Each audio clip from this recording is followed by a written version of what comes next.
sou o administrador Miguel Marum, coordenador da Comissão de Marketing, conselheiro dessa casa. Eu vou fazer uma pequena abertura. Posteriormente, um outro administrador, o André Acioli, irá falar. E, para terminar a nossa apresentação, nós trouxemos uma pessoa que é da área de marketing, que é o Cláudio Guaranis, tem uma experiência enorme na parte de gestão de shopping, que vai nos poder, esclarecer muitas dúvidas que nós temos sobre o assunto.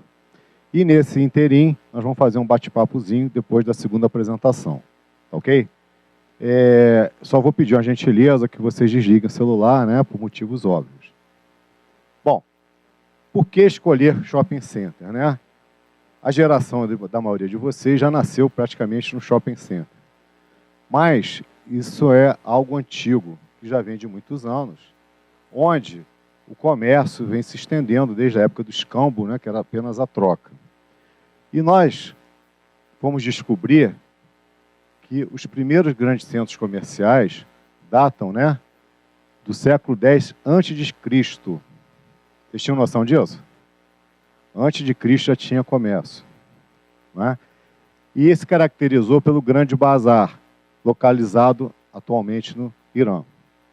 Muito bem. Tinha uma estrutura enorme, onde trabalha-se em termos de 10 quilômetros de extensão para shopping. Vocês já imaginaram 10 quilômetros de shopping? Para as mulheres é uma maravilha, E 3 dias tinha que ter um... Então esse foi o primeiro... na época não tinha cartão de crédito, esse era o problema, Então esse foi o primeiro grande shopping. Posteriormente, nós tivemos o mercado coberto de Oxford, aberto na Inglaterra em 1º de novembro de 1774, que existe até hoje. Então, o dia que vocês forem na Inglaterra, podem ir lá gastar seu dinheirinho, Algo que já existe desde 1774, ok? Deixa eu passar aqui que eu esqueci o...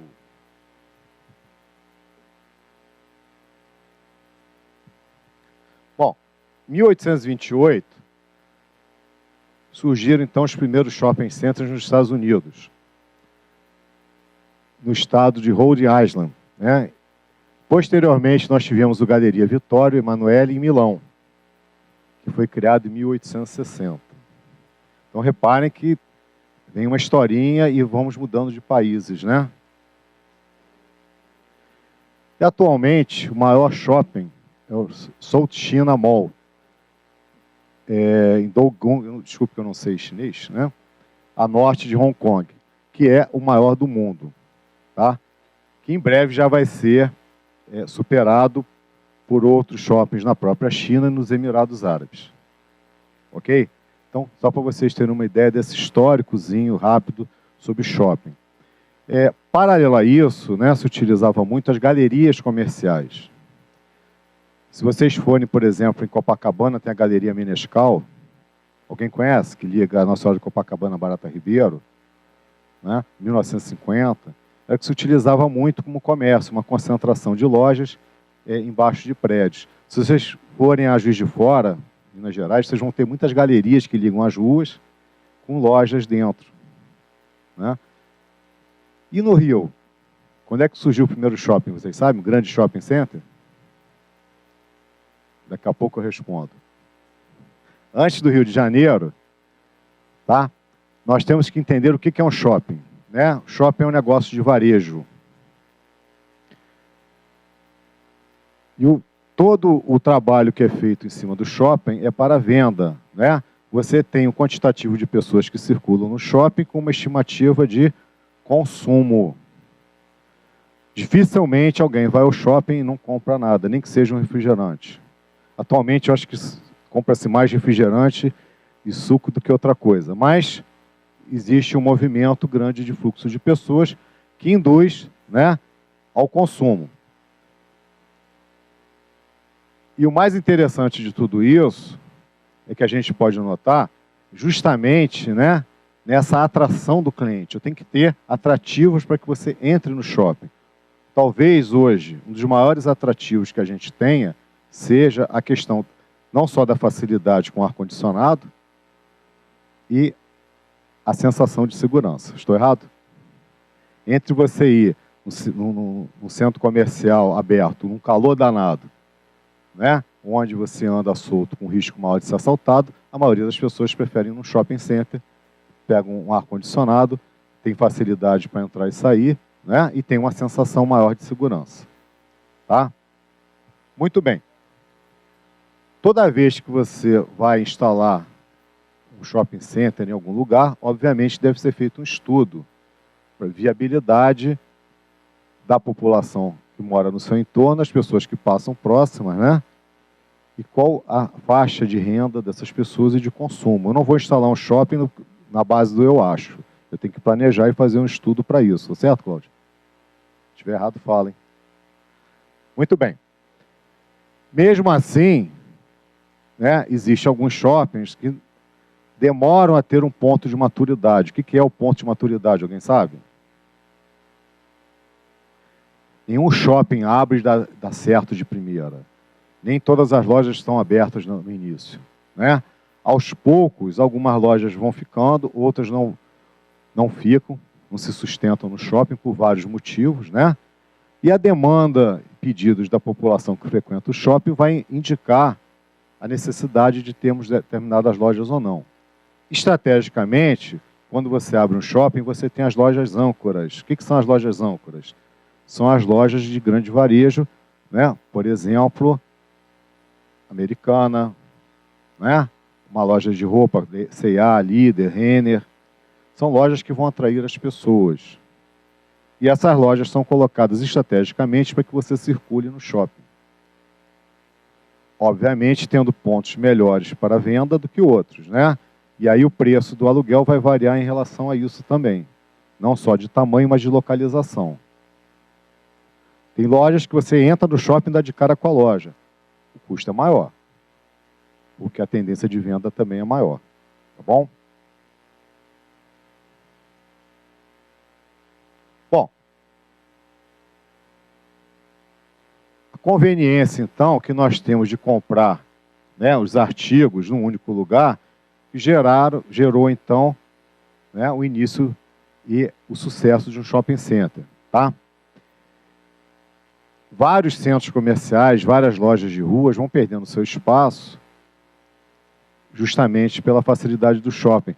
Principalmente, né, na área de entretenimento. Hoje você não acha praticamente cinema de rua. Migraram para os shoppings. Né? Por quê? Facilidade, estacionamento, uma série de questões. Né? A concentração, você vai no shopping, vai ao cinema, faz uma refeição, um lanche, faz alguma compra. Quando você olhou, passou 4, 5 horas lá dentro. Que a ideia era essa. Tá? Quer dizer, a ideia é essa ainda. Né? Outra coisa que facilita, né, a questão do estacionamento, é muito mais fácil a pessoa ir de carro ter onde parar no shopping, com um pequeno inconveniente chamado preço que se paga no estacionamento no shopping. Né? Infelizmente, né, Cláudia? Você tem nos Estados Unidos que você não paga estacionamento, aqui nós pagamos em alguns os preços, digamos assim, bem salgadinhos, né? Mas 38% é de imposto. Vocês chegaram a ver isso? Alguém já chegou a prestar atenção nisso? De cada R$10 que você paga de estacionamento, R$3,80 é de imposto. Mas mesmo assim, o que seria um atrativo no início, hoje, né, já virou algo contrário, porque você já não fica tanto tempo no shopping, em razão de quê? De uma lei que foi criada há pouco tempo, que, na verdade, foi mal utilizada. O que regia essa lei? Você pagar por hora. Antigamente, você pagava normalmente um preço fixo no shopping, no estacionamento, e ficava lá. Né? Hoje, em razão dessa lei, o que fizeram? Primeira hora, eu não sei quantas horas paga X, e a partir dali vai acumulando. Né? Bom, alguns shoppings, por questões econômicas ou de estratégias, o que eles procuram fazer? Não, se você for em determinado horário, entre meio-dia e 2 horas, e gastar mais de X reais de alimentação, você não paga, ou paga menos. Você precisa de fluxo de gente naquele horário, estimular a venda naquele horário. Né? Outros não precisam disso, porque muitas pessoas guardam o carro ali e vão para outro lugar, usam o shopping mais como estacionamento, como é o caso do Nova América ali em Teocastilho. As pessoas, em vez de ir para o centro, deixam o carro ali e pegam o metrô. Né?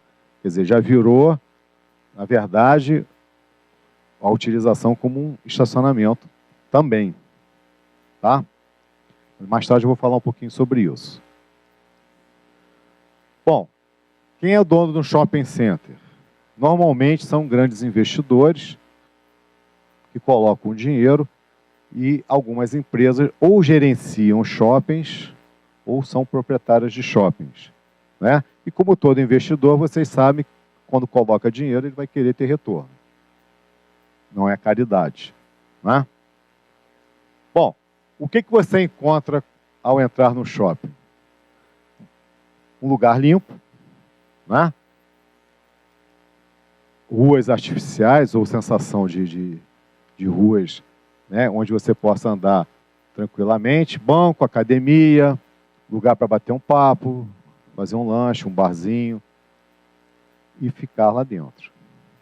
Então, os pontos de encontro é hoje um shopping center. Daqui a alguns anos não sei o que vai virar pela frente, mas hoje todo mundo se encontra no shopping.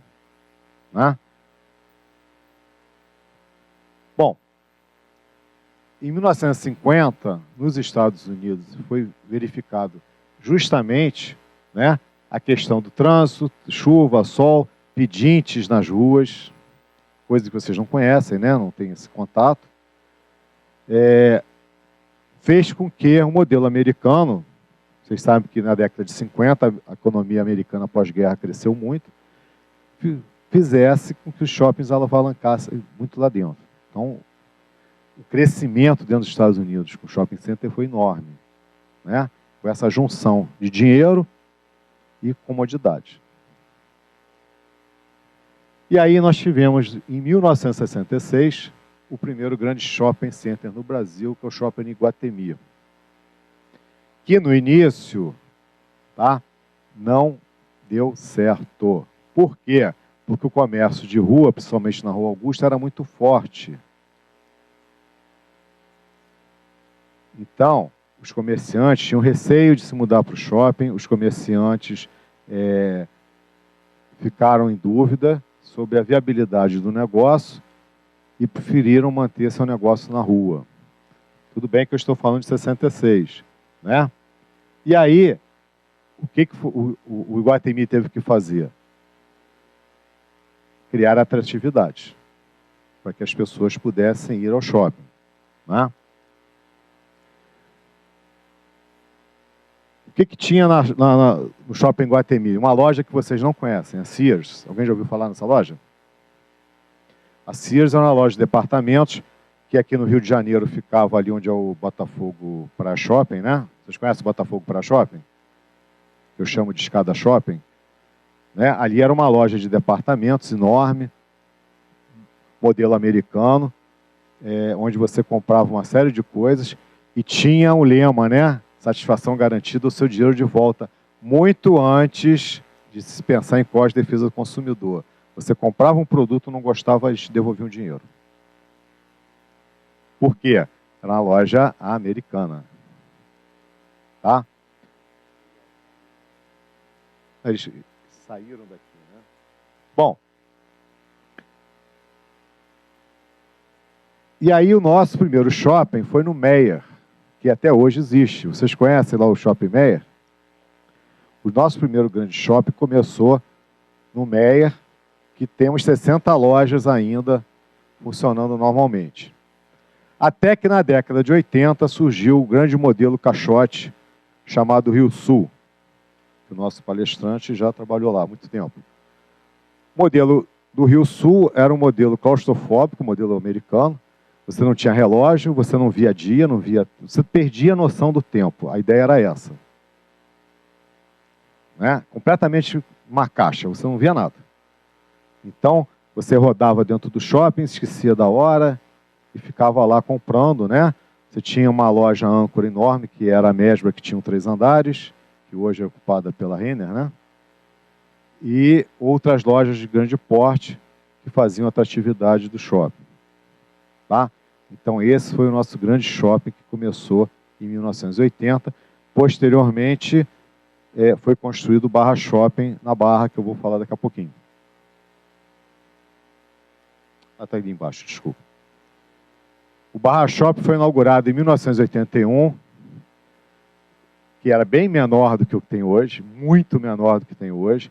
Era longe, a população da Barra nessa época era pequena, mas foi um shopping visionário, no sentido de migração da população do Rio de Janeiro para lá.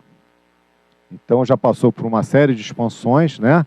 Posteriormente se juntou ao New York City e o Centro Empresarial Barra Shopping. E recentemente já fez um novo anexo lá. Tá? Que é um grande complexo, né? Onde num domingo à tarde você não anda, você caminho junto com você, né? Você te induzem aí você andar, né? De tanta gente que entra lá dentro. Já repararam isso? Alguém já foi domingo lá no Barra Shopping? Né? É que nem trem. Você não anda, vão te empurrando, né? E aí você faz o Cooper lá dentro, né? Fica rodando, rodando, rodando. Mas a proposta era essa, tá? Já diferentemente do Rio Sul, já aberto, né? Você já via luz, já via, né, uma nova concepção. Tinha só 3 cinemas, você acredita? Só tinham 3 cinemas no Barra Shopping quando inaugurou, tá? Só tinha isso, né? Você vê como é que as coisas mudaram, né? Bom, e aí eu fiz um levantamento rápido dos principais players do negócio de shopping, tá? Vejam bem, essas informações eu peguei nos sites, certo? Então pode ter algum equívoco aí, mas a culpa não é minha. Eu tive que pesquisar, né, nos sites das empresas. Nós temos a Multiplan, que é a dona ou gestora do Barra Shopping, New York City, Village Mall e Park Shopping Campo Grande. Não sei se alguém conhece. É um Barra Shopping menor, né? Tá? Então essas são representadas pela Multiplan. Temos a BR Malls, que é responsável pelo Norte Shopping, Plaza Niterói, Ilha Plaza Shopping, Recreio Shopping, Shopping Tijuca, Top Shopping, que é em Nova Iguaçu, e o Casa e Gourmet Shopping. Vocês conhecem esse Casa e Gourmet Shopping? Fica pertinho do Rio Sul, que começou com outro nome, eu acho que era Rio of Price, né? Onde fica situado o melhor time do mundo, que é o Botafogo. Tá? Bom, temos a Allianz, que é a gestora responsável pelo Bangu Shopping, Carioca Shopping, Caxias Shopping, Passeio Shopping, Santa Cruz Shopping, Shopping Grande Rio, Shopping Leblon, São Gonçalo Shopping e o Via Park Shopping. A AD, que é a menor, tem o América Shopping, West Shopping e o Rio Shopping. O América Shopping no Recreio, West Shopping Campo Grande e o Rio Shopping Jacarepaguá. Temos a Brookfield, que é a gestora do Rio Sul e do Madureira Shopping. Gente, eu entrei no site do Rio Sul, não sabia quem, não descobri quem era. Aí eu tive que ligar para uma amiga, não, é a Brookfield, é a mesma do Madureira Shopping. Aí eu entrei no site do Madureira Shopping, aí estava lá Brookfield. O Rio Sul não fala com essa origem. Tá? A informação não é muito clara. Temos a CG Malls, que é a gestora do Downtown. Uptown, já ouviram falar no Uptown? É um novo modelo de gestão de shopping que vai surgir, está surgindo na Barra, o nosso palestrante irá falar posteriormente dele, e do Città América. Ouviram falar no Città América? Desculpe, Città América está errado. Não, está certo. Brookfield já falei. O Città América e o Gávea Shopping, desculpe, que é gerido por uma outra empresa que eu não sei o nome. Não consegui achar. Tá? Eu estou mostrando isso para vocês porque nós, desde maio, fizemos contato com a maioria desses shoppings, convidando as pessoas para virem participar. Vocês sabem quantas pessoas se prontificaram a vir? Zero. Vocês sabem quantas pessoas deram resposta? Zero. Eu não sei se a estratégia é se esconder, né? Avestruz botar a cara para lá, mas eu acho que é.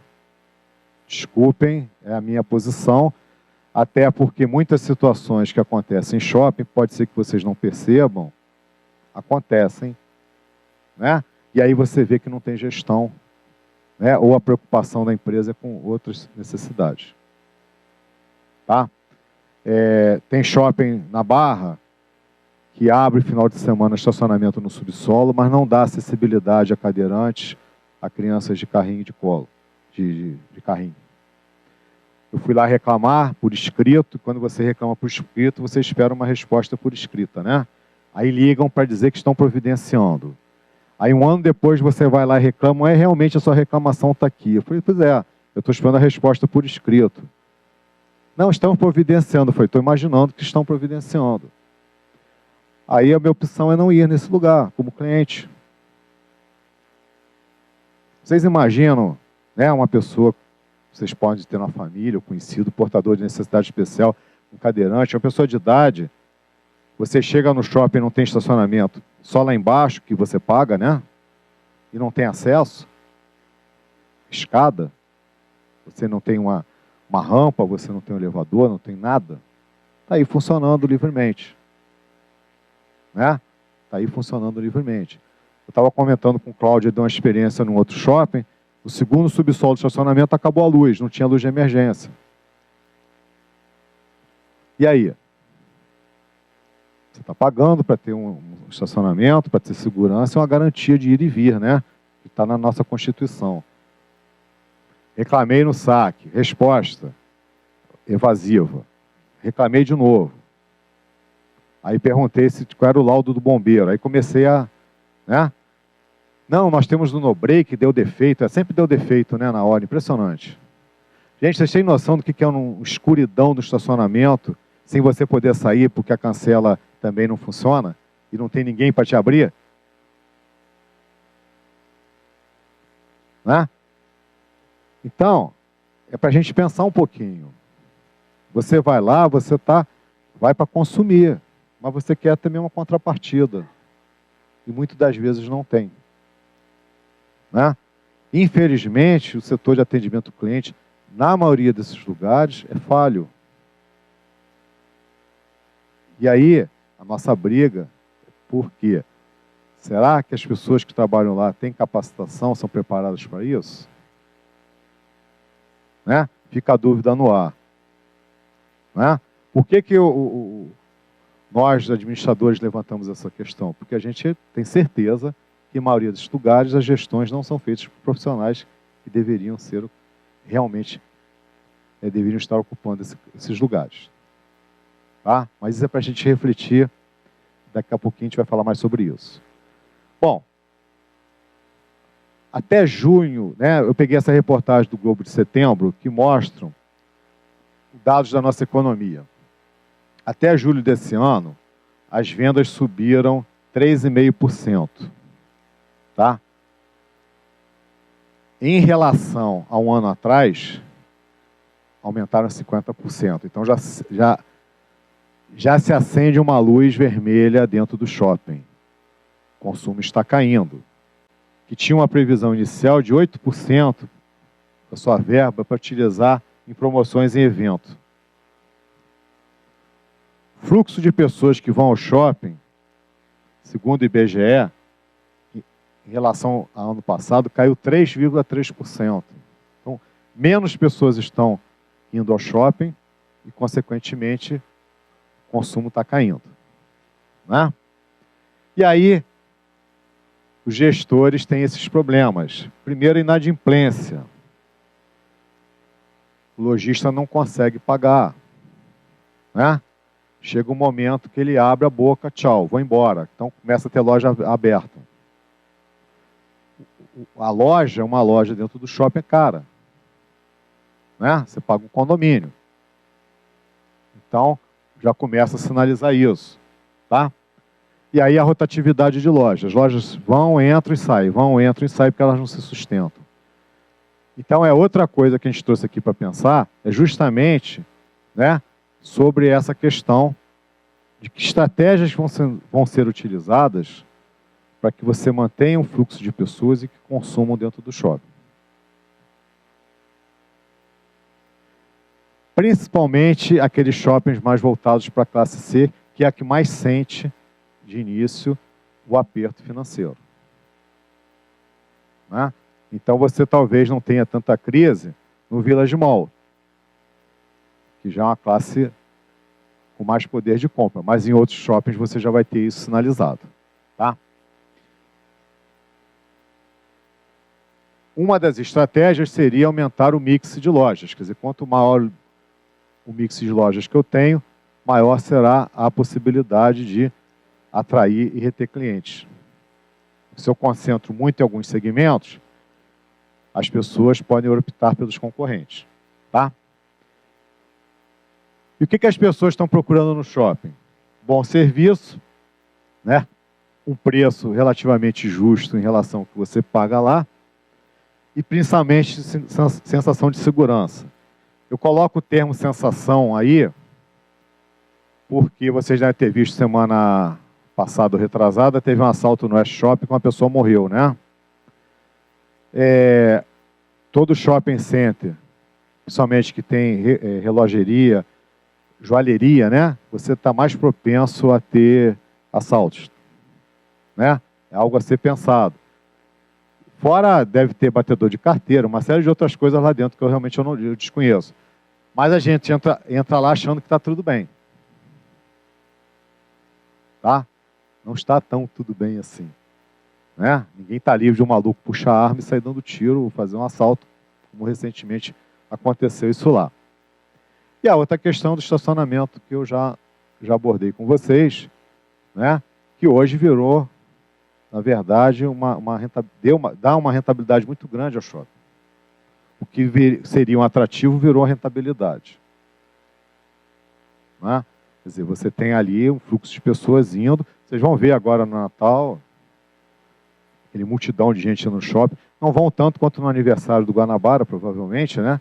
Mas vai ter um fluxo muito grande de pessoas indo lá. Tá? Bom, gente, era esse o meu recado. Está aqui meu e-mail, se alguém quiser esse material pode passar, que eu passo para vocês, tá bom? E eu vou dar a sequência, então.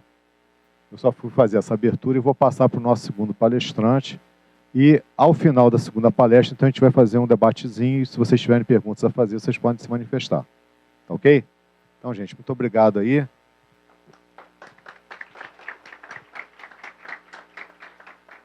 Vou passar a palavra ao nosso colega André Acioli, que vai falar sobre uma inversão tradicional no processo de vendas.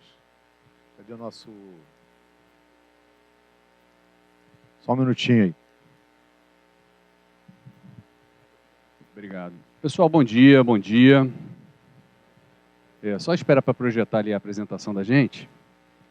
E primeiro eu queria agradecer ao CRA o convite, agradecer especificamente ao conselheiro Miguel Marum. Ele não sabe a loucura em que ele se envolveu a partir do momento que me chamou para conversar com vocês. E eu peço a vocês que não entendam o meu bate-papo como uma palestra. Eu não tenho a pretensão nem de longe de ensinar alguma coisa para vocês. Pelo contrário, a minha ideia é gerar dúvida. É botar algumas minhocas na cabeça de vocês, porque eu não tenho solução de absolutamente nada. Quando ele me convidou para conversar sobre vocês, a ideia dele era a seguinte: o que a gente pode fazer para tentar alavancar vendas durante esse processo de crise? Bom, a pergunta dele vale $1 milhão, né? Se a gente soubesse, a gente vendia e ganhava uma grana federal. Mas tem algumas questões que eu queria conversar com vocês, e a primeira delas é partir de uma premissa que talvez não seja verdadeira. Por isso, chamar a nossa palestra, ou dar o título da nossa palestra, de uma inversão no processo tradicional de vendas. Antes disso, ele pediu para eu trazer o meu perfil. Eu não sei porque você queria o meu perfil. Eu também sou administrador, leciono, faço palestra, tenho empresa de treinamento, sou flamenguista, mas... A minha mãe diz que eu sou legal.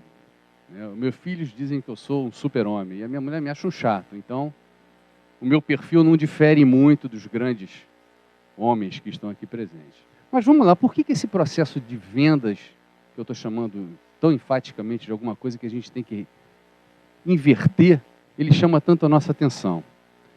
Vocês já viram isso em algum lugar? Vende-se. Olha, eu gosto assim, quando vocês participam, é legal pra caramba, isso anima a gente a beça. Vende-se, né? As coisas se vendem. Será que as coisas se vendem mesmo? E aí no final alguém diz assim para você, poxa, agora não, porque já foi vendido. Pô, mas peraí, quais são as condições necessárias para que alguém venda alguma coisa? A primeira é que haja um produto a ser vendido, concordam comigo? Alguma coisa tem que ser vendida. Então subentende-se que haja um vendedor. Vocês são brilhantes, exatamente. Mas de que adianta ter alguma coisa para ser vendida, ter um vendedor, se não tem quem compre?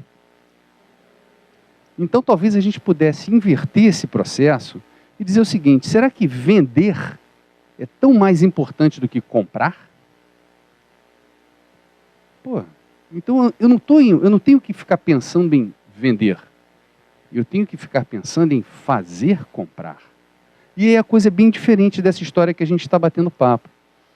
Uma revista que foi lançada recentemente, Atualidades, foi eu que fiz, tá, pessoal? Não é verdadeira, não. Ela mostra uma pesquisa, uma reportagem muito interessante, que são as técnicas mais modernas de vendas. E olha que coisa legal. A gente está falando que temos que ter um comprador. Aí as técnicas modernas de vendas mostram o seguinte para a gente. Bom, a técnica Pitbull, a técnica Tropa de Elite em Vendas,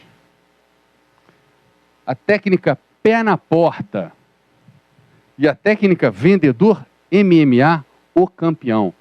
Pô, olha que coisa legal. O que a gente está dizendo assim, subliminarmente? Bom, o cara tem que dar um pé na cara ainda usando o coturno do Tropa de Elite, né? É assim que a gente está treinando as pessoas para vender. Se a gente tem que ter o cuidado todo e a preocupação toda com quem vai comprar, esse cara tem que ser tratado de uma forma totalmente diferente da forma que a gente está tratando. O nosso foco não pode ser em quem vai vender, tem que ser em quem vai comprar. E sob essa ótica, a gente pergunta para todo mundo, e as pesquisas mostram para a gente, o que tem valor para o cliente. O que é importante para ele? Existem 3 fatores que são muito relevantes. O primeiro é ter um bom produto. E a característica de bom produto ou mau produto, me desculpem, ela é individual. O que é muito bom para você não necessariamente é para as outras pessoas. O segundo, ter boas instalações. E quando a gente fala de shopping center especificamente, os 2 primeiros podem ser razoavelmente bem atendidos. Bons produtos, boas instalações. Então vamos focar no terceiro, que é o bom atendimento. Vocês lembram disso? Saque. O que esse saque físico denotava ou denota para a gente quando a gente vai reclamar alguma coisa? Bom, ele mostra que é um lugar onde as pessoas que estão lá dentro agem de forma reativa, onde o espaço físico é muito importante, onde muito possivelmente vai haver uma previsibilidade das coisas que vão acontecer depois.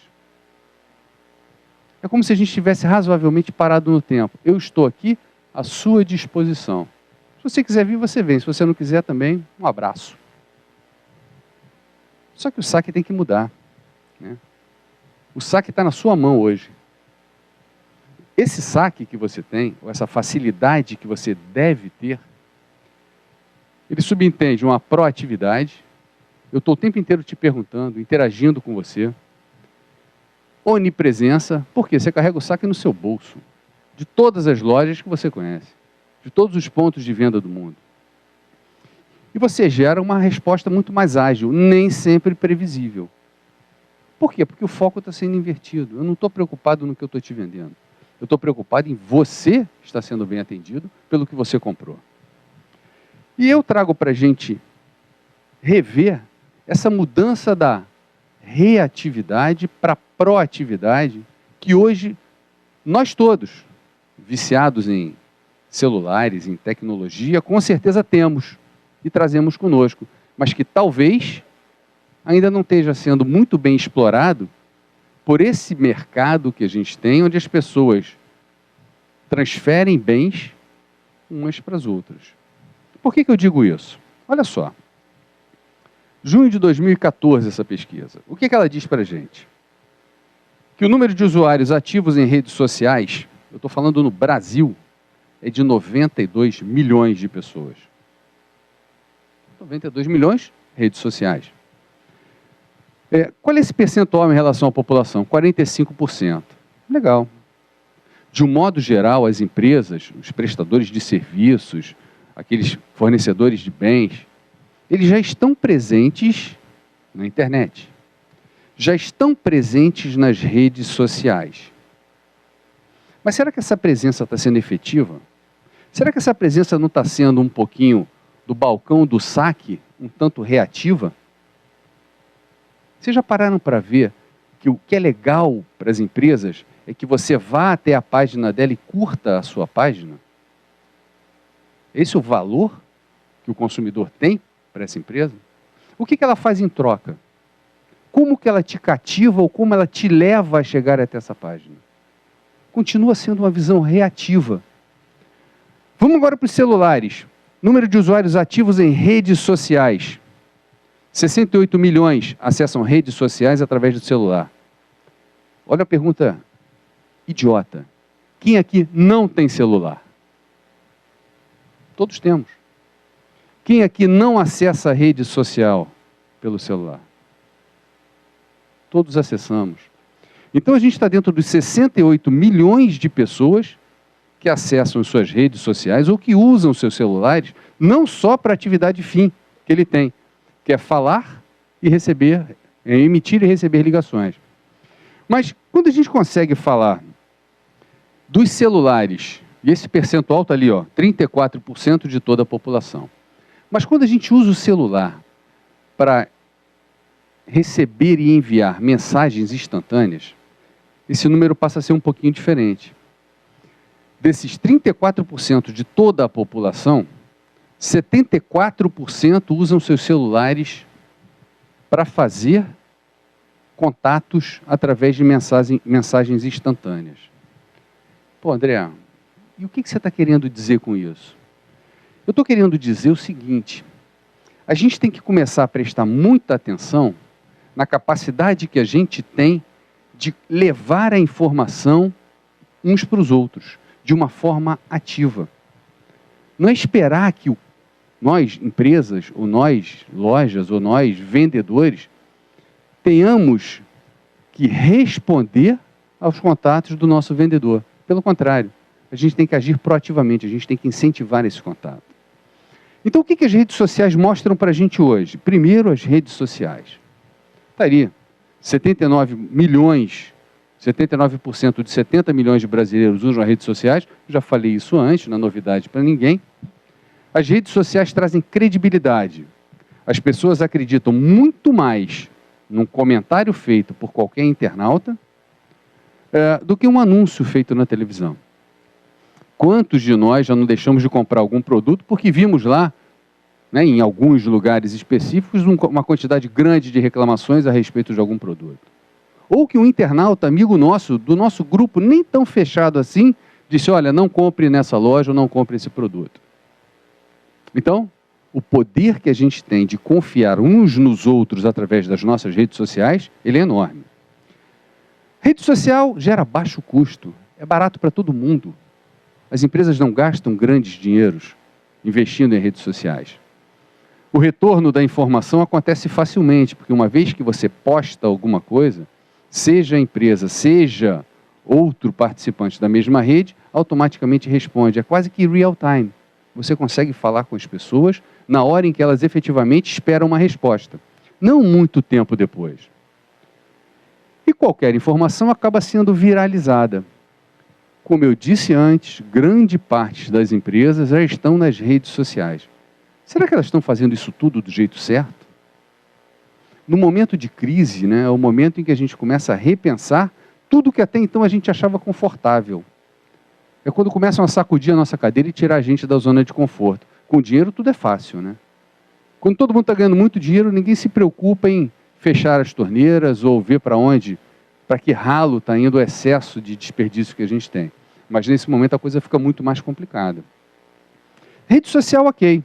E quando a gente fala do uso dos smartphones? Os smartphones, os usuários de smartphones, eles eram 58 milhões em 2014. Pô, já faz um tempão, né? 2014. Olha quanto tempo já passou. Em 2015, já somos 68 milhões. Pô, crescer 10 milhões em um ano. Pô, será que não está na hora de a gente começar a pensar que esse é o melhor canal de comunicação que a gente tem no curto prazo? Ao invés de usar os grandes computadores, ao invés de pensar que as pessoas se comunicam de casa, as pessoas se comunicam de qualquer lugar, a qualquer hora, e é através do smartphone. Só na nossa região sudeste, somos 47% dessa população de usuários de smartphone, dos quais tem em seus aparelhos instalados o aplicativo WhatsApp. 72% tem o WhatsApp instalado no seu aplicativo. Tá legal, o WhatsApp requer que você tenha minimamente o número da pessoa, o telefone dela. Mas, e o Messenger do Facebook? Também? O Messenger está em 49% de todos os usuários. Espera aí, a gente está falando de mensagens instantâneas. Está falando da facilidade que nós temos de falar uns com os outros. Quem vende e quem compra são diferentes de pessoas? Por favor, sim ou não? Não, não são. E todo bom vendedor, eu vou botar sempre vendedor entre aspas, né? Todo o bom consultor de um processo de compras, que eu prefiro trabalhar assim, ele lida com pessoas e sabe que todas as oportunidades são potenciais oportunidades de que alguém lhe compre alguma coisa. Na sua rede você explora o que você faz comercialmente? Será que todos nós exploramos? Será que os nossos amigos sabem o que a gente oferta para o mercado? Você sabe os valores que nós ofertamos? Quando digo valores, não é o preço, não. É os valores dos serviços ou dos produtos, de um modo geral, que a gente oferta para eles. Será que a gente oportuniza essa venda? Mormente aqueles que vivem disso, que talvez não façam também. Então, desses aí, que têm os aplicativos instalados nos seus telefones, 88% daquele montão de gente que a gente viu, que tem smartphone, usam os seus aparelhos para mensagens instantâneas. Desses, do total, não estou falando desses 88%, do total, 67% são dados estatísticos, está aqui a fonte, Canaltech, acesso que eu fiz no dia 17, diz que eu não estou, por favor, tá bom? Do dia 17 de outubro, dizem que acessam, enviam e recebem mensagens mais de 10 vezes por dia. Não, com certeza, muitos de vocês recebem muito mais do que 20 vezes por dia, 30 vezes por dia. Não é nenhuma novidade isso. Então, por que esses canais não estão sendo utilizados, e essa é a minhoca que eu quero colocar para vocês, não estão sendo utilizados para potencializar as vendas que as empresas, de um modo geral, têm? Na época de crise, o contato pessoal desenvolve, né, ou estreita relacionamentos. Ninguém compra alguma coisa a mais simplesmente pela característica ou pelo benefício que aquele produto vai lhe trazer. A gente está num tempo diferente, pessoal, né? Você hoje pensa não só no produto que você vai ter, mas como no atendimento em todos os serviços agregados que você tem a esse produto. Você pensa no descarte desse produto, coisa que a minha geração não pensava. A geração de vocês com certeza tem que pensar. Não basta você comprar um celular. Depois de usar o seu celular ao máximo, você vai fazer o que com ele? Olha a resposta mal criada, hein? Você tem que achar um lugar para depositar esse produto, sem ferir o meio ambiente como um todo, sem acabar com um planeta em que nós ainda potencialmente queremos que dure muito tempo. Para os nossos filhos, para os nossos netos, que já vão pegar alguma coisa bem diferente do que a gente pegou. Mas, falando em mensagens instantâneas, são 60 milhões de usuários no Brasil, só no Brasil. O seu produto agora não tem mais fronteira. Você pode falar com qualquer um. Mas só no Brasil, a gente está falando com 60 milhões de pessoas. A aceitação. Você se predispõe a receber aquela mensagem. Ou porque você deu o número do seu celular, ou porque fez a pessoa que potencialmente possa falar contigo, seu amigo, em alguma rede social. Então, você aceita receber. Tem a sua anuência. A viralização e o relacionamento que você desenvolve. E esse negócio é legal até em rede social, em grupos que a gente tem de amigos, porque você acaba fazendo uma festa, convida todos os seus amigos do Facebook, quem vem? Mas não interessa. Com eles você pode falar a qualquer tempo sobre qualquer assunto. Olha só, tem uns caras, né, razoavelmente conhecidos, né? Um deles esse rapazinho que está começando agora, que ele disse em 2008, não há vida fora da internet. Em 2008, mais ou menos, ele profetizou esse futuro próximo. Eu acho que ele acertou de alguma forma, né? Não há vida fora da internet. Para as empresas, de um modo geral, não há vida fora da internet. No ano passado, o Pedro Guasti, que é da FEComércio, ele disse o seguinte, parafraseando mais ou menos o Bill Gates, ele disse, não há vida fora da internet para o varejo. Legal. Eu acho que ele profetizou alguma coisa também, mas que ele já estava observando o que acontecia no mercado. O varejo, obrigatoriamente, já tinha que estar na internet. Há muito tempo. Todas aquelas lojas, né, aquelas redes, aqueles pontos de venda, por menor que fossem, que insistiam em manter os seus produtos e a sua presença simplesmente com aspecto físico, fisicamente, na sua loja, no seu ponto de venda, eles migraram para a internet. Eles têm que se fazer ver na internet. É o canal mais rápido, o canal mais fácil, o canal mais barato. Beleza. E aí veio um rapaz novo, que sou eu não tinha foto, eu botei desse rapaz aí, tá, pessoal? Só para... Que é o seguinte, não haverá vida fora da internet hiperativa para o varejo. O que é hiperativa? Não basta você ser interativo. Você tem que ser hiperativo mesmo. Você tem que buscar esse contato o tempo inteiro, com a maior quantidade possível de pessoas que você conheça. E dar as respostas no menor tempo possível.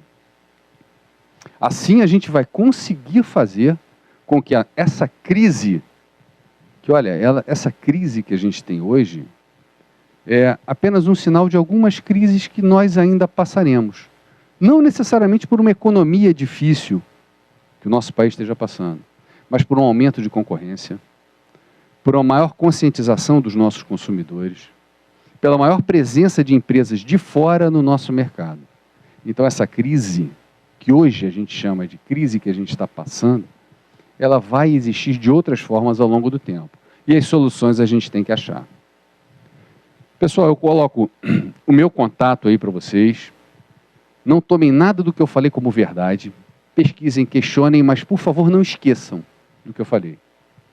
Essa sementinha aí de dúvida, eu queria que permanecesse na cabeça de vocês durante algum tempo, pelo menos até que alguém pudesse fazer alguma coisa e provar que isso está certo.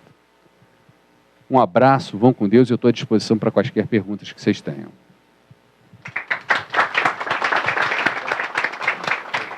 Quem quer fazer a primeira pergunta? Quem gostaria? Então, Quem perguntar ganha uma bala, hein? Vamos. Ó, uma primeira provocação aqui eu queria entender, então, para soltar, desinibir o auditório.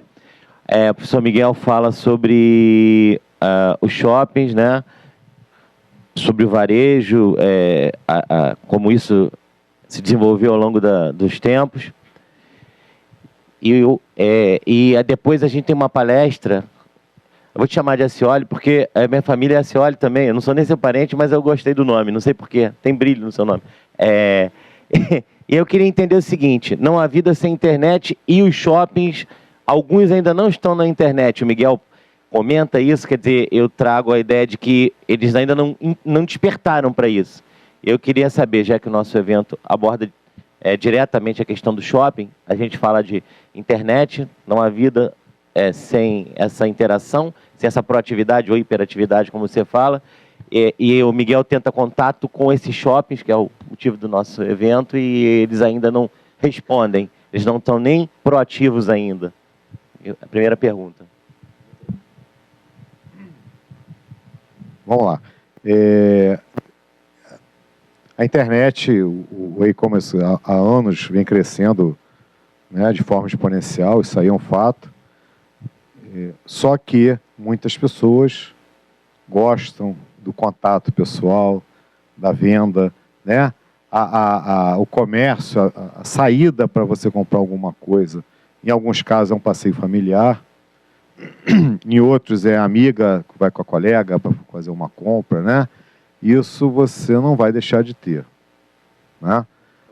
Obviamente que você tem empresas fortes no mercado como a Netshoes, que não tem loja, né? Apesar de já ter tido uma loja física, que trabalha com segmento específico, onde você não precisa de uma loja, né? Então você tem dois caminhos, mas eu acredito muito nessa visão do contato, né? A pessoa tem que ir lá, bater um papo, se distrair e fazer a compra também. Paralelo a isso, você tem algumas situações onde alguns produtos não são padronizados. E você comprar pela internet ainda é complicado. Por exemplo, meu pé sempre foi 42. Então eu comprava sapato 42. Hoje eu compro 44. Em alguns lugares eu compro 43. Fica difícil eu comprar um sapato pela internet se no máximo eu tenho direito a uma troca, sem ter custo, né? As roupas também não tem padronização. Eu uso calça 44, uso calça 46, uso calça 48. E isso então facilita a minha ida no shopping, né? Eu quero experimentar a roupa. Eu já comprei produto, né? Eu já comprei um relógio que a foto era linda. Quando ele chegou em casa eu não gostei. Como eu tenho 7 dias para trocar, eu cancelei, né? E devolvi o produto. Então, por esse caminho, eu ainda vejo ainda um bom tempo o shopping center como um bom atrativo, né? Não sei o que o André pensa. Bom, tentando responder a pergunta, né, sem a pretensão de estar certo ou não, a primeira ideia que me vem à cabeça, talvez eu não tenha grande conhecimento para dizer isso, porque eu nunca participei de gestão de shopping especificamente. Trabalhei com vários varejistas, prestando assessoria, consultoria para alguns pontos de venda. A primeira ideia que eu tenho é que a mentalidade do lojista, de um modo geral, ainda é uma mentalidade egoísta. Ele ainda olha muito para o umbigo dele.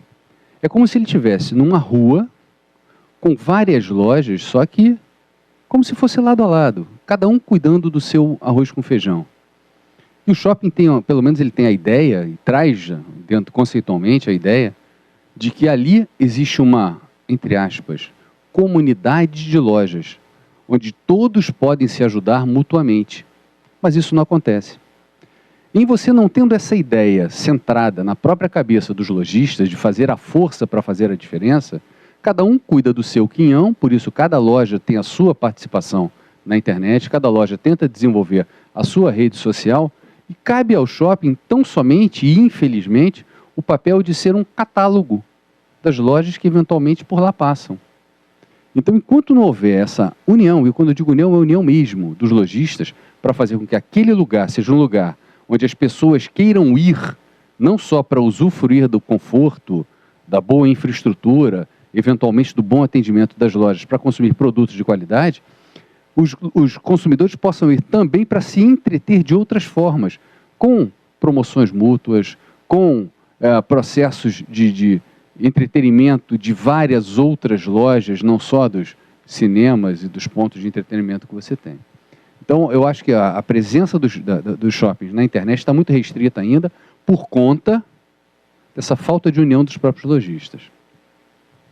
Obrigado pela resposta. Próxima pergunta, quem quer fazer a próxima? Oi. Eu vou passar aqui. por uma questão de ordem depois de você, tá legal? Administradora Cioli, eu sou o professor Clóvis, sou da Assessoria de Relações Acadêmicas do CRA. Qual a sua opinião com relação à aquisição dos e-books? Ainda está meu filho trabalha nessa área com a Amazon. Ele representa no Brasil a Amazon, né? Ele fala Amazon, mas a gente fala Amazon. E ele me disse que Portugal é um percentual bem mais alto que no Brasil, dos livros virtuais. Qual que você... Eu estou meio por fora ainda, não tive muita chance de conversar com ele, ele fica em São Paulo. Qual é a sua opinião? Você acha que esse mercado vai crescer? Obrigado, professor, pela pergunta. Bom, obrigado pela sua pergunta, professor Clóvis. Eu acredito que sim. Mas nós temos alguns problemas que são alguns problemas, não vou dizer nem culturais, são problemas de base. O nosso país é um país que, apesar de ter o slogan de ter um país de educação, de ser voltado para a educação, ele está muito longe disso. Os nossos jovens, quando eu digo jovens, me perdoem a sinceridade, os nossos jovens, eles leem e escrevem muito mais do que a nossa geração. Mas talvez não leiam e não escrevam nada de qualidade. Eles passam o dia escrevendo, através de pequenos modelos de e-book, se a gente pode dizer assim, com mensagens virtuais ou postando coisas na internet. Então, o primeiro passo é a gente mudar um pouco esse processo educacional, onde a gente força as pessoas a ler nem sempre o que elas gostam. Até hoje continua assim, eu tenho um filho pequeno e na escola ele é obrigado a ler alguns livros, que não são necessariamente os livros que eles mais gostam. E aí eu faço um parênteses, O nosso processo educacional, talvez se nós refletirmos a respeito, e quem tem filho talvez repense alguma coisa com base no que eu vou falar, ele é todo equivocado. A gente faz a gestão pelo erro. O erro sempre chama mais a nossa atenção. Então, por exemplo, quem tem filho pequeno, e o filho é muito bom aluno em português, mas não é tão bom assim em matemática, a fim de que ele passe, o que faz? Contrata aulas particulares de matemática. Puxa vida, a gente está chamando a atenção para onde ele não é bom. Talvez a gente devesse chamar um bom professor particular de matemática para ele ser o bicho em matemática. Porque possivelmente, se ele é bom, ele gosta. E chamar um meia-bomba ali para ele passar em português. Da mesma forma, quando a gente coloca os alunos para lerem alguma coisa, a gente obriga os nossos alunos, quando digo nós alunos, me colocando também na condição de professor, a ler alguma coisa que não necessariamente é o que ele gosta. Então, primeiro a gente tem que saber o que se gosta. Quando você gosta de alguma coisa, você vai ter prazer em ler. O e-book vai passar por esse processo, porque ele tem que primeiro ser entendido como um prazer. As pessoas ainda têm a ideia de que o livro físico é melhor, o livro físico atrai mais. Talvez seja uma mentalidade tacanha do possuir, do ter a posse do bem. Que isso um dia vai acabar. Mas é um mercado promissor, é um mercado que vai crescer aqui no Brasil muito, desde que você tenha produtos que nesse momento atendam muito mais aos anseios de uma geração mais nova do que propriamente da nossa. Bom dia novamente, senhora? A gente já conversou um pouco. Primeiro agradecer os conhecimentos que você trouxe aqui. Eu fiquei assim bastante espantado com os números trazidos, tá? Os percentuais, os milhões, milhares de quantidade de pessoas. E isso me fez me levar a um paralelismo, até pela minha vida profissional que eu tive, quando foram implantados os chamados call centers. E veio o boom da mídia de call center, onde você não teve mais sossego na sua casa com os telefonemas te oferecendo produtos, serviços, e vamos nessa, E você, trazendo a tua palestra, eu posso ter ido por um caminho, de repente, não muito correto. Quando você fala em mídia social, utilização de mídia social, será que é um caminho que vai ser percorrido também, onde eu serei torpedeado dia, noite, no meu celular, com ofertas maravilhosas e incríveis de tudo aquilo que eu não quero? Tal qual acontece no meu telefone dos call centers? Obrigado pela sua pergunta, adorei a sua pergunta. Gostei de você ter essa leitura, porque essa leitura é uma leitura possível. Só que ao contrário de qualquer telefone que obrigatoriamente vai tocar na nossa casa e a gente vai atender, quando você recebe uma mensagem por rede social ou por mensagem instantânea, você pode bloquear quem manda. Você pode atender ou não, você pode silenciar ou não. Então a prerrogativa de atender passa a ser meramente sua, ao contrário daquele incômodo e inconveniente que o call center ativo fazia e continua a fazer em grande parte dos pontos. Então, já que o caminho do e-mail não deu certo, porque quando inventaram o e-mail, nós éramos torpedeados por malas diretas, você lembra disso? Em que nós nem sempre conseguíamos excluir, né? A rede social e as mensagens instantâneas, você tem esse poder de deletar ou excluir aqueles que você não quer. Então, se isso acontecer, basta você desligar esse cara da tua rede. Obrigado pela resposta. Vamos para a próxima pergunta. Por favor, tu fala seu nome. Bom dia a todos. Meu nome é Daniel. Eu sou recém-formado em administração pela Universidade Veiga de Almeida. E a minha pergunta é para os dois. Assim. O Lacioli criticou a questão dos vendedores, que eu achei bastante interessante, que realmente ocorre. Muitas vezes os vendedores acabam querendo enfiar a goela abaixo o produto. E eu não concordo com isso. Realmente eu gostei muito da crítica.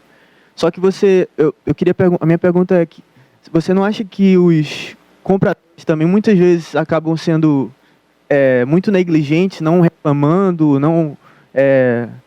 E se você acha isso, qual que, no caso, seria o maior problema? No vendedor ou no comprador? Obrigado pela pergunta.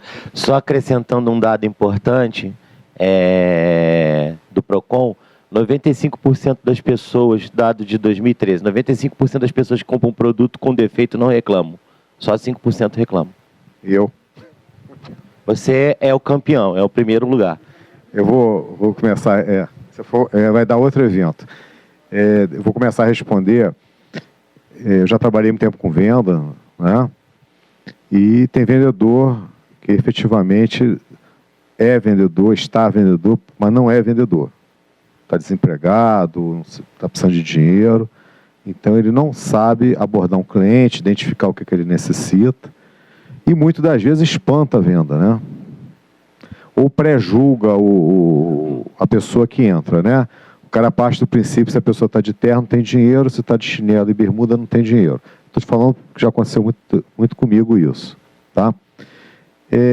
Então, tem determinadas lojas, né, em que você observa que tem um preparo, um treinamento de forma de abordar e te atender bem. E tem outras, amigo, que é melhor não ter vendedor, né? Aí você tem algumas lojas que não tem vendedor, é self-service, né? Renner, Líder, C&A, né? Riachuelo. Você vai lá, pega e vai embora. Eles optaram por não ter vendedor, né? Quer ver uma coisa que eu morro de ódio, cara? Você chega numa loja, como é seu nome? Meu nome é fulana. Nunca aconteceu isso com vocês? Quer se tornar íntima de uma coisa que não existe, uma coisa artificial. Aí inventaram que tem que levar você até a porta, né? Aí eu lembro daquele chute ali que ele botou na apresentação dele. Cada um que entra num lugar, ele tem uma expectativa, né? Tem o chamado caroço. Você sabe o que é o caroço? É aquele cara que vai para não comprar nada, né? Agora, para mim, realmente, o grande vendedor, ou vendedora, é que trabalha com sapato feminino, porque mulher, para comprar sapato, baixa a loja toda e não leva às vezes, né? Mas é importante, eu acho assim, falando sério, a preocupação da loja com isso, né, de preparar. Muitas lojas estão contratando, estão, entre aspas, preparando agora para o final do ano para venda. Você entra em loja, tem fila de vendedor. Já repararam? Tem umas que tem assim, né? Mas a abordagem é fundamental. O primeiro contato é fundamental. Às vezes você vai comprar uma blusa, você sai com a sacola cheia, porque a pessoa te atendeu tão bem e soube trabalhar com você Quando você olha, tu gastou uma grana, você nem estava pensando em gastar. Então isso eu acho importante, né? Que é diferente de uma venda online. Eu compro muito pela internet, né? Eu pesquiso, olho a opinião das pessoas, procuro informações. Agora, às vezes, você deixa de comprar porque você não consegue todas as informações necessárias. Aí o que a pessoa faz? Muitas vão para a loja de eletrodoméstico, pesquisam a geladeira, a televisão que eles querem, depois vai para a internet comprar. Tem muita gente que faz isso, né? Talvez, eu acho que o grande setor hoje que deva diminuir, e já diminuiu recentemente, uma das grandes varejistas do Brasil fechou 30 e tantas lojas, né? Não só pela crise, mas é porque a venda online é melhor. A própria loja americana, em algumas lojas, tem lá alguém para te atender para a venda online. Porque é mais barato eu ter um estoque centralizado com todos os produtos do que uma loja, né? Um ponto comercial que custa muito caro para colocar determinados produtos. Então, eu vejo muito por aí, né? Existe esse espaço ainda grande, tá bom? Bom, primeiro parabéns ao meu jovem colega, recém-formado. Eu vejo dois aspectos muito importantes nessa sua pergunta. O primeiro é, nós temos um Código de Defesa do Consumidor que é um dos mais avançados do mundo, não sei se vocês sabem disso. Não obstante a gente ter isso, e a gente tem um pós-venda empurrado goela abaixo de todos os vendedores, os próprios vendedores, né? Quando digo vendedores, eu estou falando todos aqueles que comercializam alguma coisa, eles não atinaram ainda para a ideia de que o pós-venda em si, ele é um atributo de valor do seu produto tão grande quanto o design do seu produto ou quanto a qualidade percebida. O pós-venda é muito importante. Ele é relegado sempre a segundo plano, como se comprar fosse importante, dar atendimento depois não o fosse. Então, o pós-venda tem que ser valorizado primeiro por quem vende. Então, esse aspecto, culpa do vendedor, vamos botar esse culpa sempre entre aspas. A parte dele é essa. Ele não valoriza o pós-venda como deveria e não faz com que o seu consumidor perceba a qualidade dos serviços pós-compra que ele vai estar oferecendo. Por sua vez, numa sociedade onde nós não reclamamos, vou falar bem do vereador que a gente elegeu, a gente não reclama do deputado estadual, a gente não reclama de nada, né? Querer reclamar de um produto já seria um passo adiante nesse processo, né? Se as nossas necessidades básicas já não estão sendo atendidas, quanto mais os nossos desejos, né? Quando a gente compra, a gente acaba comprando por desejo. Então, todos têm culpa nesse processo. Em algum momento isso vai mudar, não tenha dúvida. Nós, consumidores, estamos cada vez mais conscientes. A gente tem agora a percepção de que existem empresas que sabem lidar muito bem conosco durante todo o processo de compra, outras nem tanto. Então, a gente vai deixar um monte de empresas, boas empresas, hein? Empresas com nome, elas vão ficar pelo caminho. É questão de tempo. Só complementando uma coisa aí que falou, não sei se vocês já passaram por essa experiência de comprar pela internet e o produto vir com problema. Alguém já teve essa experiência? Gente, eu comprei uma geladeira, eu liguei a geladeira, não funcionou, não gelava. Por acaso, no dia, ia ter até um evento aqui, né? Por acaso, sobre atendimento ao cliente, você lembra? E eu ligando para a empresa. O senhor espera 15 dias úteis para nós recolhermos a sua geladeira, mais não sei quantos para análise, para não sei quantos você receber a outra. Gente, eu estou falando de geladeira. Então, você ainda tem pontos falhos nisso aí, e a questão do pós-venda. Aí o que eu fiz? Então cancela. Eu tenho 7 dias para desistir, melhor. Cancela. Ninguém se preocupa com isso. Entendeu? Então vocês vejam como tem espaço aí para se trabalhar e melhorar a gestão. Né? Aí o cara prefere comprar na loja física, me dá aqui que eu levo. Entendeu? Né? E tem um site aí que eu reclame aqui que é muito forte, não sei se vocês já usaram. É muito forte. Eu já usei e funciona. Né? São as armas que a gente tem. Porque a empresa não quer ver seu nome, a empresa séria, né? Não quer ver seu nome sujo no mercado aí, tá bom? Bom, vamos para a próxima pergunta. Só lembrando que o professor Miguel é especialista em dar errado, tá? Se algum produto dará errado com ele. Todos dão errado.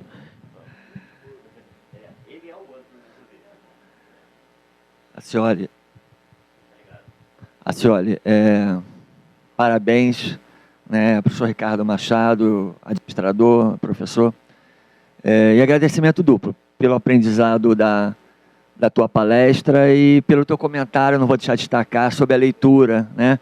Eu tenho alunos e ex-alunos aqui, então é um bate-papo que eu procuro trocar com eles, e foi muito pertinente teu comentário, bastante agradecido por isso. Assim, olha só, eu gosto muito de aprender sobre a área de vendas, gosto já trabalhei com vendas, e eu tenho uma opinião muito taxativa, que eu acho que o modelo de vendas praticado pela maioria das empresas é muito atrasado e muito retrógrado. Eu concordo plenamente com você quando você usa o termo hiperatividade ou hiperproatividade, se eu estiver correto.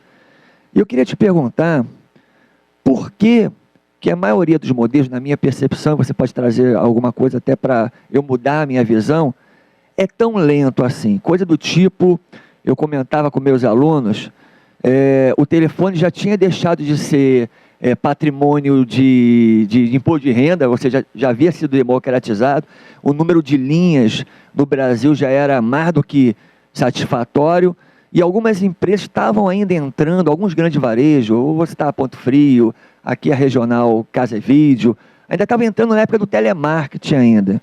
Então, quando eu vejo as tuas explanações, que eu concordo plenamente, a gente brinca, né? Você pode não ter assistido o jornal de manhã antes de vir para a palestra, pode não ter desfolhado o jornal nem na banca, mas está com o teu celular.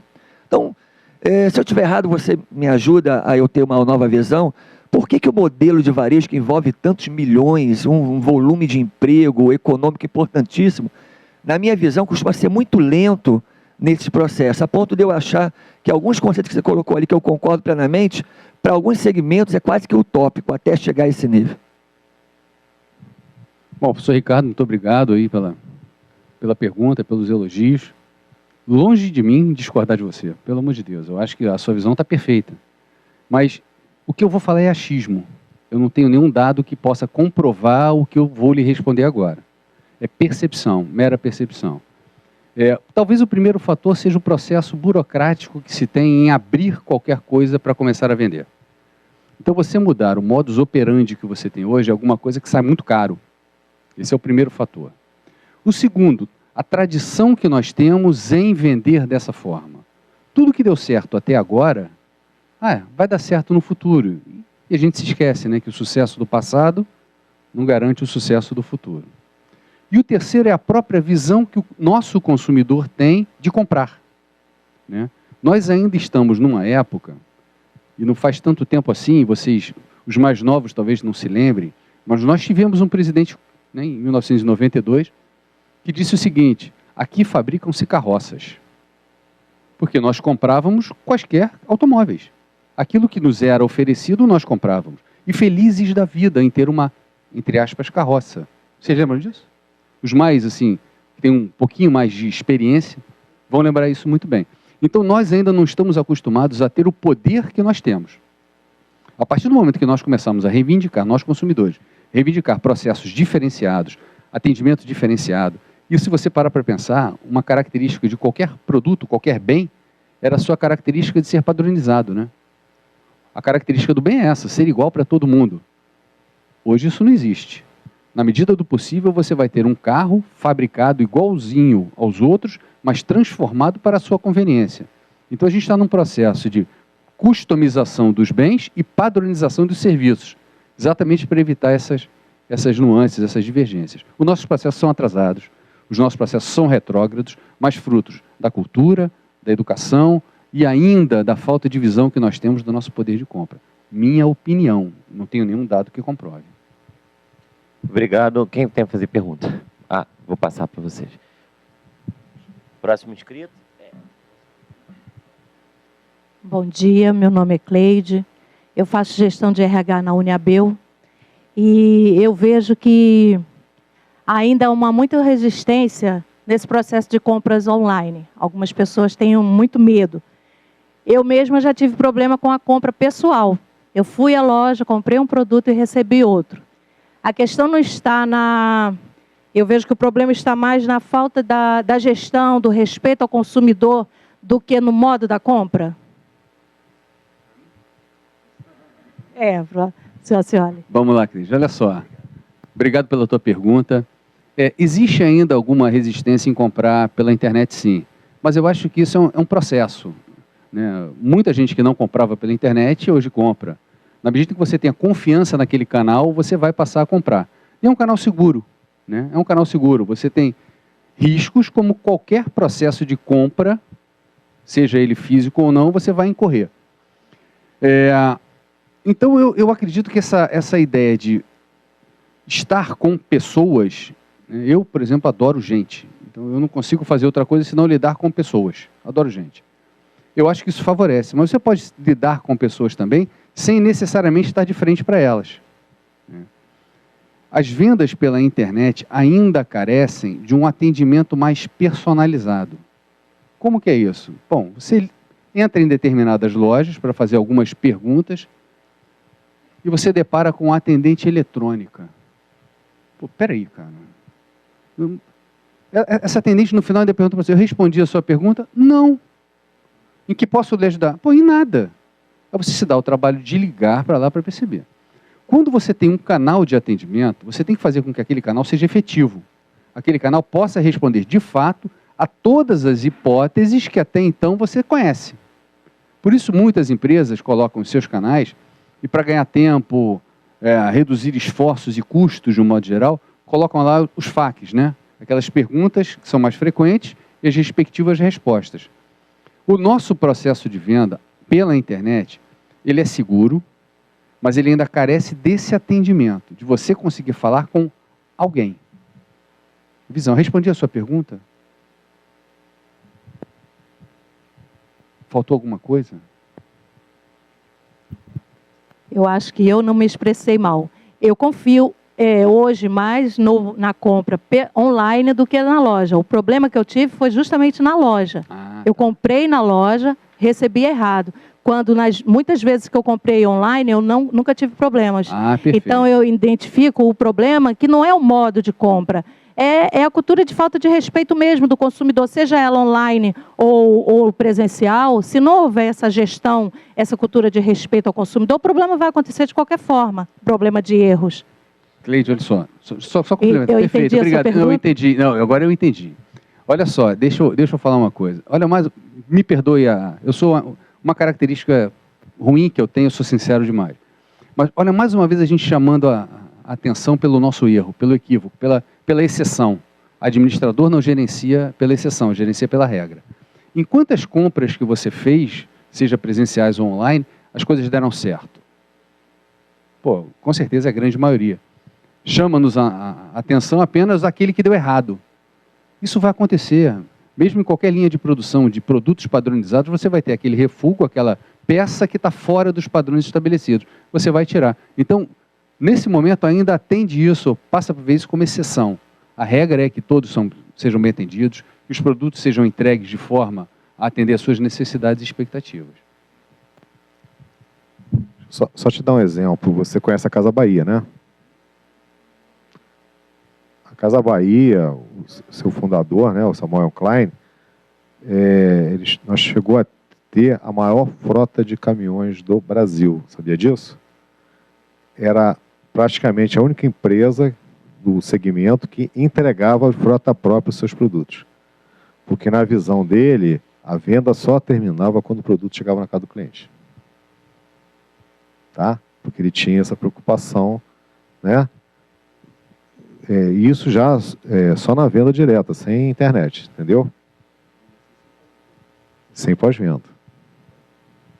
Ok, tem uma última inscrição aqui para a pergunta, vai ser a última dessa palestra.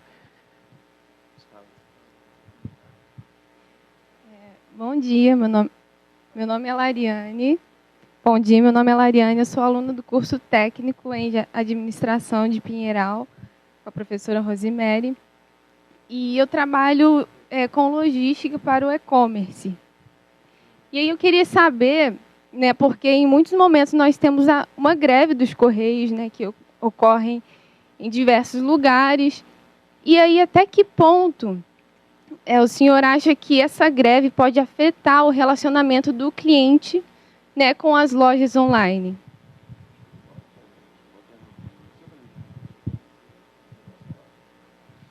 Para mim? Do senhor para mim. O senhor sou eu. Tá ótimo. Cara, é uma coisa que me pega até hoje, rapaz. Tu começa a criar o primeiro cabelo branco, tu vira senhor, né? Eu acho, obrigado. Tá bom, valeu. Olha só, com certeza impacta, né? Por quê? Porque compra é um processo. Então, quando você tem um processo de compra, desde o momento que você identificou a tua necessidade ou o teu desejo de comprar alguma coisa, até o momento que você vai descartar esse produto, esse processo faz parte da tua análise. E nesse processo, uma das etapas, com certeza, diz respeito à entrega, seja ela terceirizada ou não. Então, o que vai impactar, vai impactar. Talvez a tua pergunta pudesse refletir um problema que grande parte das empresas tem, que é, qual é o meu plano B? Se você não tem plano B, você vai morrer, seja com os Correios, seja FedEx, seja qualquer outro transportador que você opte por levar o seu produto. Então, se você quer minimizar esses efeitos, e aí o pessoal da administração vai dizer melhor do que eu, né, porque eu já não me lembro tão bem disso, quando a gente fala do modelo das 5 forças de Porter lá, quando o poder de barganha do fornecedor é muito alto, você presta atenção, porque normalmente tem alguma coisa errada com você. Respondi. Obrigado. Eu tenho uma última inscrição de última hora aqui para pergunta, não poderia deixar de atender. Olá. A senhora, eu sou a professora Rosiméria Aquino, e eu percebi ali no seu tripé da venda, e quando eu me graduei lá, eu já estudava lá no Kotler, e ele dizia lá no livrinho dele, fininho, né, que a venda é supérflua. E ainda hoje, nesse processo, tem bastante tempo, ainda falamos de venda, né? O foco está na venda, quando a venda me parece que não é mais importante. Onde que entra aí o marketing, efetivamente, naquele tripé ali, em relação à mentalidade do comércio, né, em relação à venda? Pô, cara, vou escrever um livro, então. Vou escrever um livro para falar.